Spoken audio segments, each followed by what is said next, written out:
So what we've got here today are 5 pre-release kits for Streets of New Capenna. Usually when a new set comes out, I like to open a few extra pre-release kits, and since there's one for each family here, figured it was only appropriate to get all 5. And then each one also came with 2 set boosters for, I guess, prize support, so we'll open those up as well. I think this should be fun. Let's start off with this one here, the Brokers. So I did go to a pre-release, it was quite fun. In that one I played Cabaretti. Managed to get second place. I made a little video for that. You can take a look if you'd like. But initially for the set I wasn't super high on it, but it's been growing on me. Like, I think it's a pretty high powered set. So how does this work? Anything in here? Nope. You got a code. Right, so you get the, what is it? The stamped card is inside here. I'll open this up now just to see which promo card we get to go with the Brokers one. So I think this is all just random, like commons and uncommons here, but then you get a rare and the stamped card as well in back. So we got Falco Spara, that's cool. But, that would be a good Brokers card to play. And a wiretapping as the promo. It's pretty cool. One thing I definitely like, this new packaging. I'm a big fan of reducing plastic when necessary. So I hope they keep doing stuff like this. And you get the counters here if you need those. You can use those in a pinch if you don't have dice. There's something interesting I just noticed. There's a little thing in there. A little picture. Is it the same on all of them? No, I don't think it is.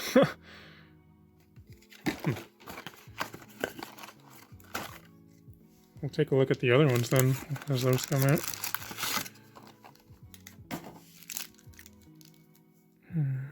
There. Got some boosters. So which one was this for? This is for the Cabaretti, okay. So Naya colors.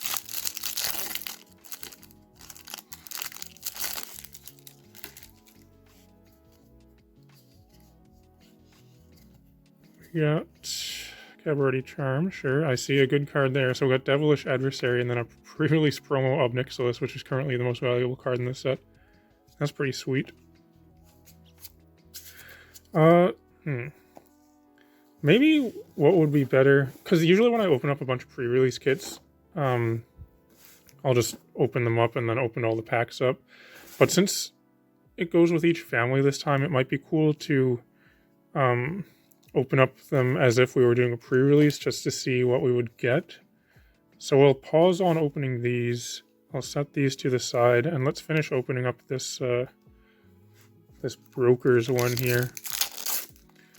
Could make it a little bit more interesting. I'll just save all these set boosters for last though, I think, because those wouldn't be in the pre-release kit anyway. Those would just be prize support.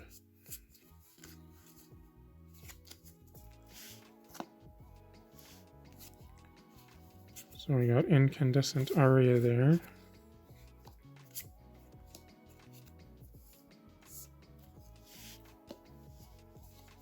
Go like this.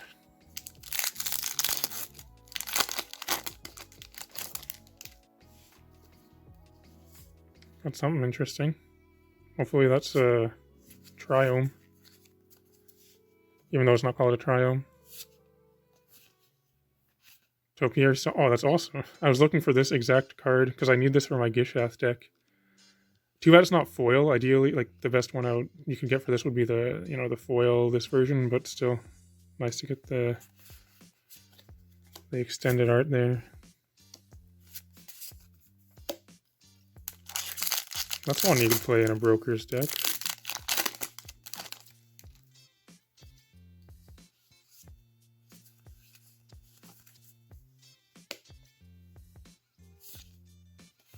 Glittering Stockpile was a good card in my pre-release because it's a treasure, so that's relevant to have that type there. Professional Facebreaker is a pretty good rare. One of these fancy swamps. foils. Sure. Trying to separate these, but it's not really working out so well. So this will be like mythics, cool stuff, foils.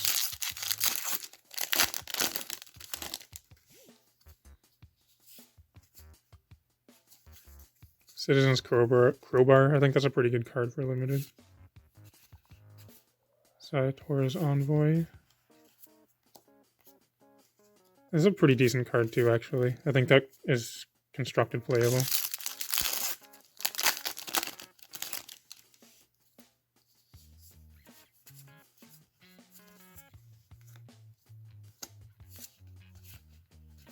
Sanguine Spy. So for the, let's see, what could we play in a broker's deck? White, green, blue. Could potentially splash this one, I guess. We need to splash red. This card will be good though, the Stomper. Trying to keep all this organized. So we got mythics, cool stuff. I'm gonna put this foil rare just with rares. Rares. Fancy lands, commons, uncommons. Okay, so now for the Cabaretti. Could play this. Could splash this.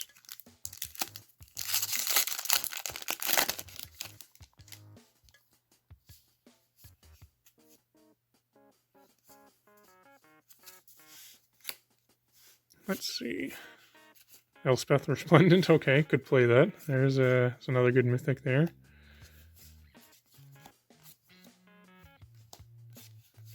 I'm gonna go like this. Just make it easier. Keep everything together. Yeah. Oh, the Devilish Valley. I think that's a pretty good card. Like, it's not really huge value hit at the moment, but I think it's very playable, and it has, potential to potentially be a valuable card in the future. But currently, it's not going to go in here. Black Market Tycoon. I like this card a lot. This is a really cool card. Once again, we could just play this in Cabaretti. That would be quite good for it. Be a pretty nice rare to get for the pre-release kit there.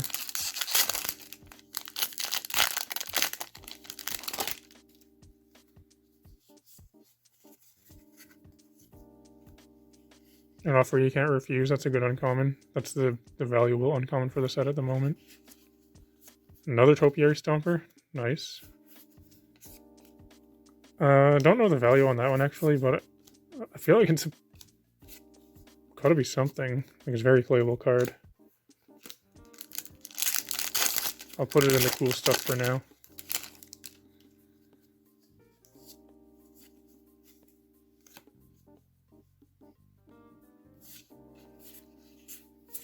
Extraction Specialist.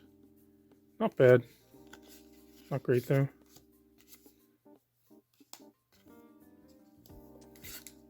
I mixed up my commons and uncommons there.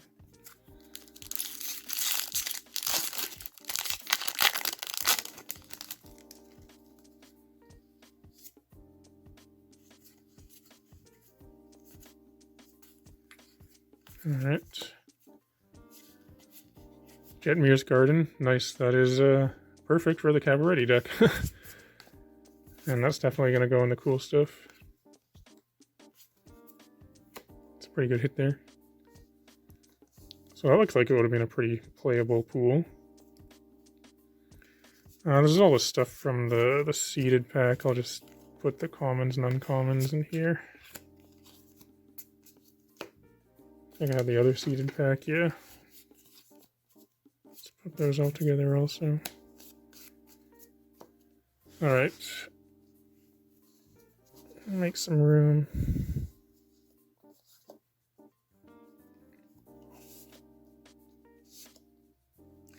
I want to make a separate pile here for just for the lands. It's always interesting to track the lands from the rare land cycle. All right, now for the Maestros. What is this? This is Grixis colors.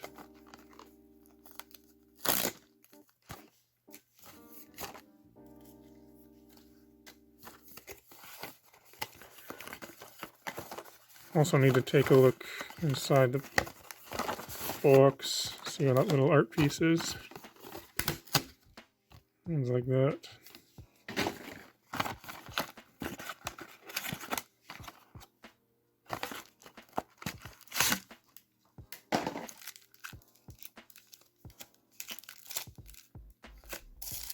Let's take a look in the seeded pack.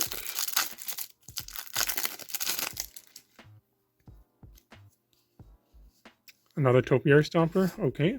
Foil one there. Let's just go right to the rear. Cut of the Prophets. Well, it would be playable. I wonder, you probably get a charm in every one, I think. Another offer you can't refuse. Can't remember if I got a charm in the first one. Maybe not.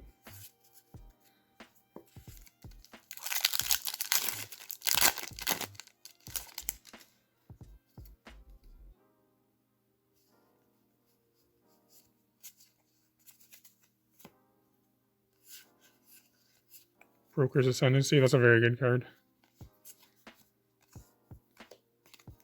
That, you know, yeah, I'll put it here. I think that's pretty constructed playable. Or if nothing else, it would be great in some EDH decks.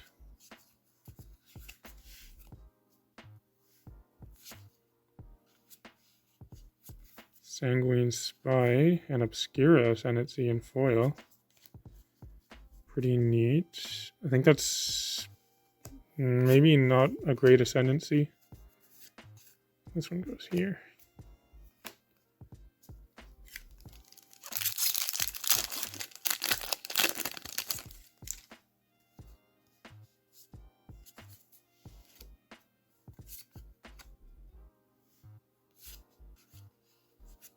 Tenacious Underdog. Pretty good card, actually. It's like a what's the card called? Like the Bloodghast type of card for this set. So, you know, it's an aggressive 2-drop, and it can come back from the graveyard. You can cast it from the graveyard for its blitz cost, which I think is very good because so you pay 2 life and 4 mana, but this is going to come back with haste. It'll die at the end of the turn, but you get to draw a card. And you can just keep on doing that because you don't have to exile it after you blitz it. So as long as this in your graveyard you have the ability to pay 4 black, 2 life, and draw a card, basically. Which is pretty relevant.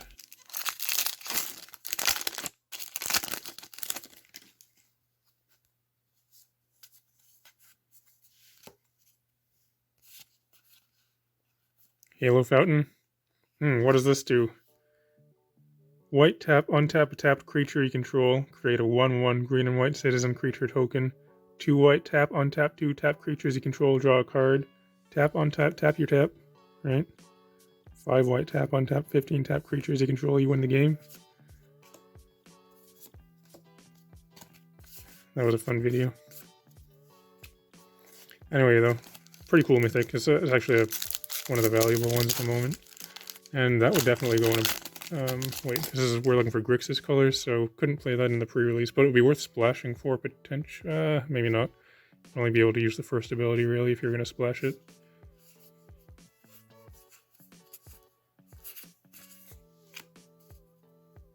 Yeah, that's not really a splash card. Sidehorse Proving Ground, also another one of the lands. Put that right there. So that's it for that pre-release kit.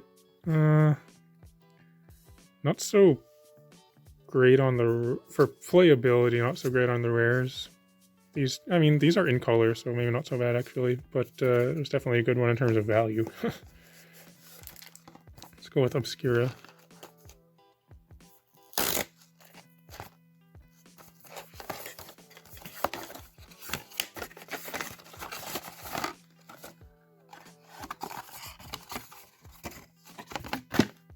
Whoops. Trying to. Oh yeah.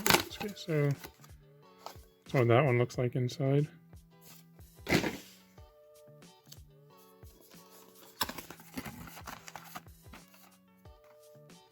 Green dye that time.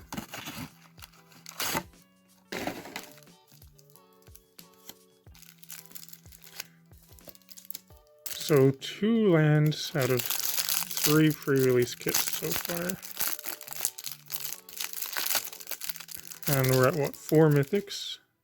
That's pretty good, at least 1 mythic per kit. We got the Obscure Ascendancy and a foil getaway car. That's not going to go with the mythics.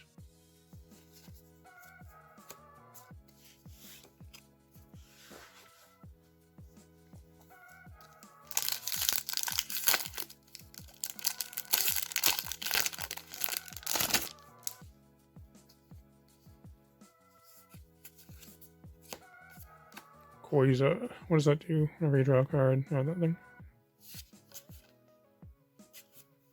The Mysterious Limousine. So this, what colors is this one? It was the, I should have looked at the box before throwing it away. Obscura, right? Okay.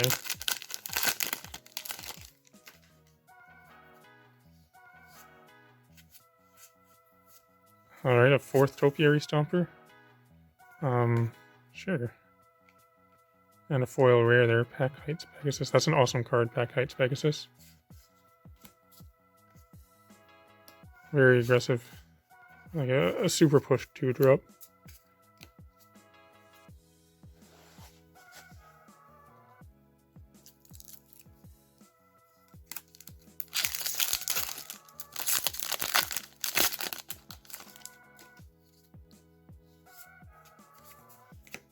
I always try to go right to the uncommons, but it's kind of hard to get it exactly right first try. Another Black Market Tycoon. Could see myself playing multiples of that card.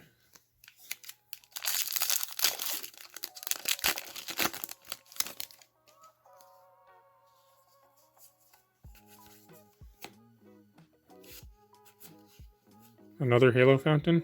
Let's see, what does that one do? We already know. That's cool though. Yeah, that's a good mythic to get multiples of.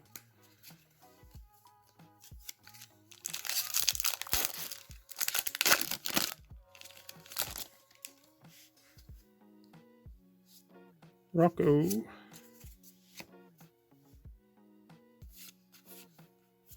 Ledger Shredder. Pretty good card actually. I played this, so I was able to play in the what's it called? The early access event on Magic Arena. And I played an Obscura deck with this in it, and this card impressed me. This card is better than I thought it was initially. Alright, 1 left to go. Riveteers / Jund.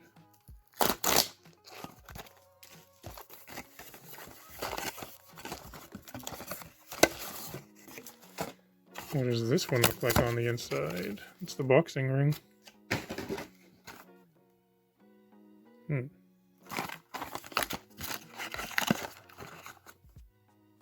Black one there.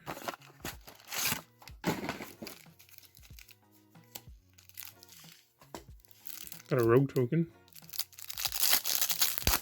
Now what's our promo gonna be?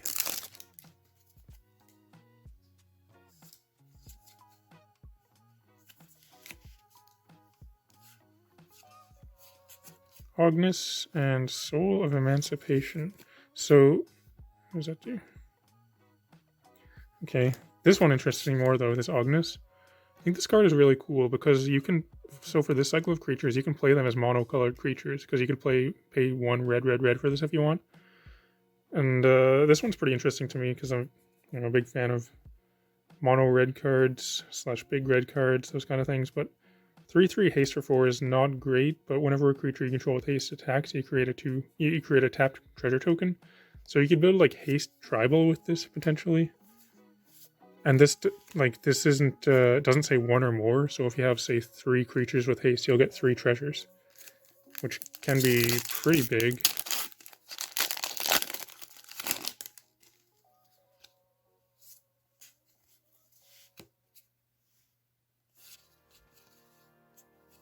Broker's Ascendancy again. So we got 2 of that in showcase art there. And a full playset of Topiary Stomper. That's funny. So we have regular, foil, full art. Just need a foil full art now. I have a foil legendary something there.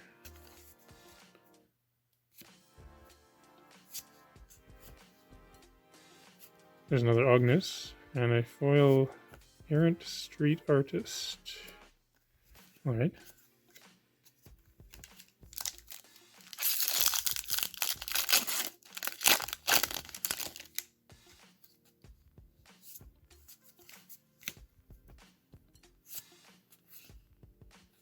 Wiretapping. Got that as one of the pre-release promos.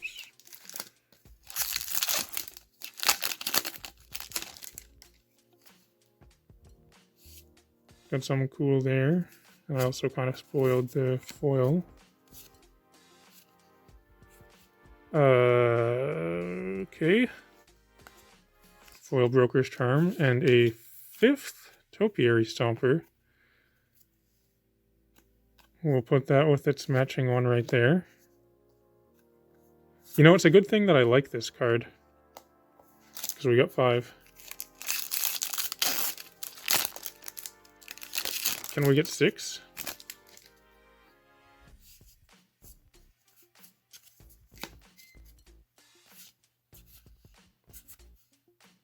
Nope, but we got a Devilish Valet there. Once again, pretty good card. So that's it for the kits themselves. I do still have these packs. Only 2 of these lands. That's a little bit disappointing out of those. 5 mythics. These 4 are good, and Obnixilis and foil is pretty great for value, right? So let's take a look at what's inside these set booster packs now. I want to see how many of these we can end up with. Can we get 2 playsets?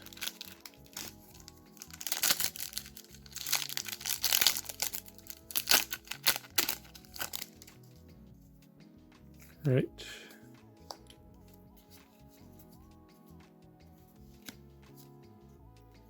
Triple charm pack there. That's funny.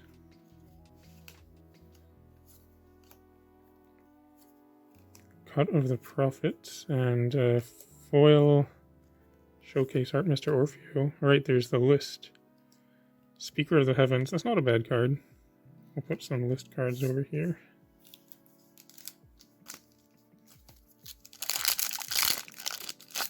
The list seems super juiced up now. Lots of good stuff in it. It seems like they removed the bulk, which is pretty great.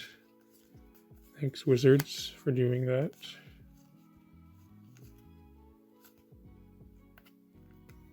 Is that a Ginny Fae? Yep. Pretty good card. Another Broker's Ascendancy. And a foil glittering stockpile.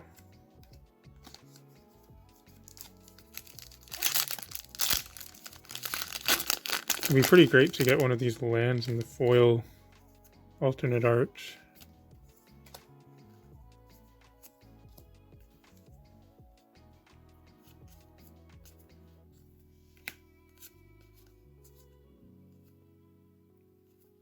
Rigo. It's pretty playable rare.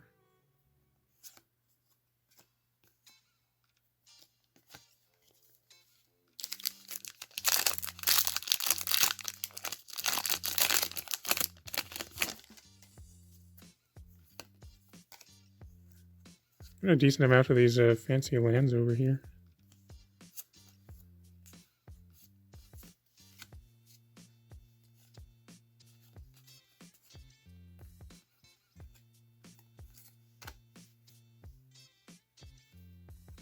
It's annoying having to switch which hand I put the card away with because I want to keep the commons and uncommons separate. My commons are jumping off the pile there. Get this Evelyn here and a foil Botanical Plaza.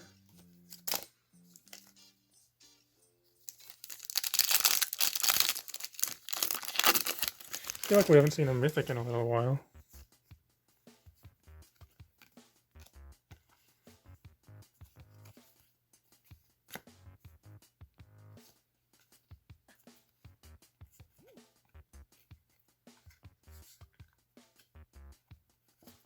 Unleash the Inferno. And a museum tank from the list. I mean, it's not... It's a rare, but it's a pretty bulk rare. Oh, so we see right here, this is our list card. This is the flipped land from the Secret Lair Stranger Things.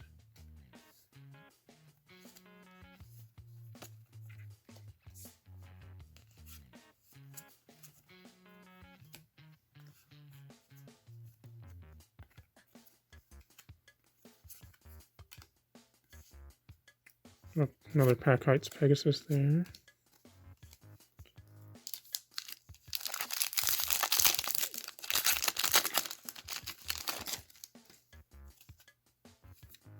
Cool. So we got a gold stamped thing here and also a foil full art land.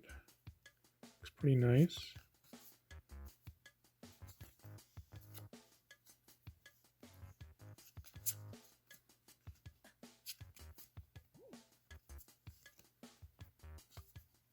There's a Mythic Arcane Bombardment. I think it's not a great one. But who knows, maybe it has potential.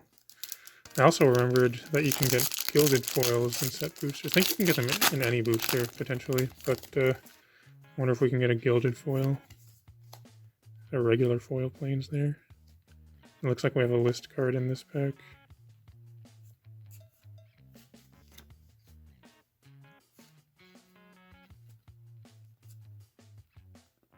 Spara's Headquarters, awesome. I'll take these lands all day. And another one of the Stranger Things cards, Elmar. Ulvenwald Informant.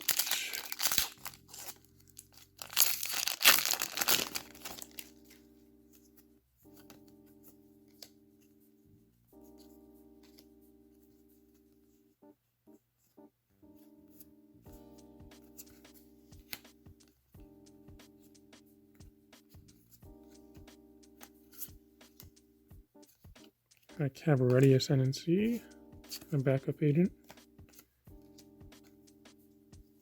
Last pack here. I'm interested to do the recap at the end because my organization is moving a little bit all over the place here, trying to do things differently than usual. Whack.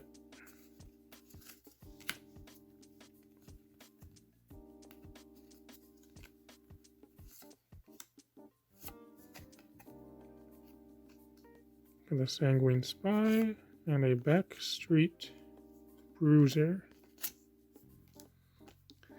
Alright, so I feel like this was pretty decent. Maybe not amazing, but so we got what? 6 Mythics, 5 Topiary Stompers. Only 3 of these lands, would have liked to get a few more. I'll set out all the cool stuff and come back in a second. Alright, so here's the most interesting stuff, I think. So yeah, 6 Mythics. The foil Obnixilis is pretty sweet, with that being the most valuable card in the set at the moment. 2 Halo Fountains is nice too, and Elspeth's cool. Only 3 of the lands. Obviously I would like to get more, but I mean 3 seems about average, right? So in total I opened 40 packs of cards, so that's a bit more than a booster box. So it looks like it's about on average for these kinds of ratios, because in a booster box you would be typically looking to get like anywhere between 3 and maybe 8 mythics if you're really lucky. But since I'm opening just a bunch of packs and not a box, it's, you know, there's no ratio to follow really, right? Like there could have been 0 mythics. There could have been 20. But you know, it looks like it's a more or less even with opening a box. So 6 mythics, 3 of the rare lands, 4 list cards, which is actually a little bit higher than the ratio you would look for in a box. Although none of these are really that good. The Speaker of the Heavens is kind of decent. This is funny though. 5 Topiary Stompers. It would have been hilarious if I got like a regular one, a foil one, a pre-release foil one, a full art one, a foil full art one. Didn't quite get there though. There's only 3 different versions here, but still, I wanted one of these, and I got 5. So I guess I'm happy with that. Anyway though, not sure if I'm gonna do any more openings for this set. I feel like I'll probably go to a few drafts for F&M and open some more packs that way. But yeah, there's lots of cool stuff in here. You know, it's a pretty decent set, right? You know, good land cycle, lots of powerful cards. Nice to see the list is improved. Anyway though, if you're still watching, thanks for watching. It'd be cool if you can like and subscribe and all that kind of stuff. I'd like to thank all the patrons who support me on Patreon. And also, I'd encourage everyone to come join the Discord server that I have set up. You can find a link to that in the video description below. But otherwise though, thanks for watching, and I'll talk to you later. This video is brought to you by 401 Games. Visit 401games.ca and use code 8thPlaceDave to save 10% on your first purchase of any Magic the Gathering singles.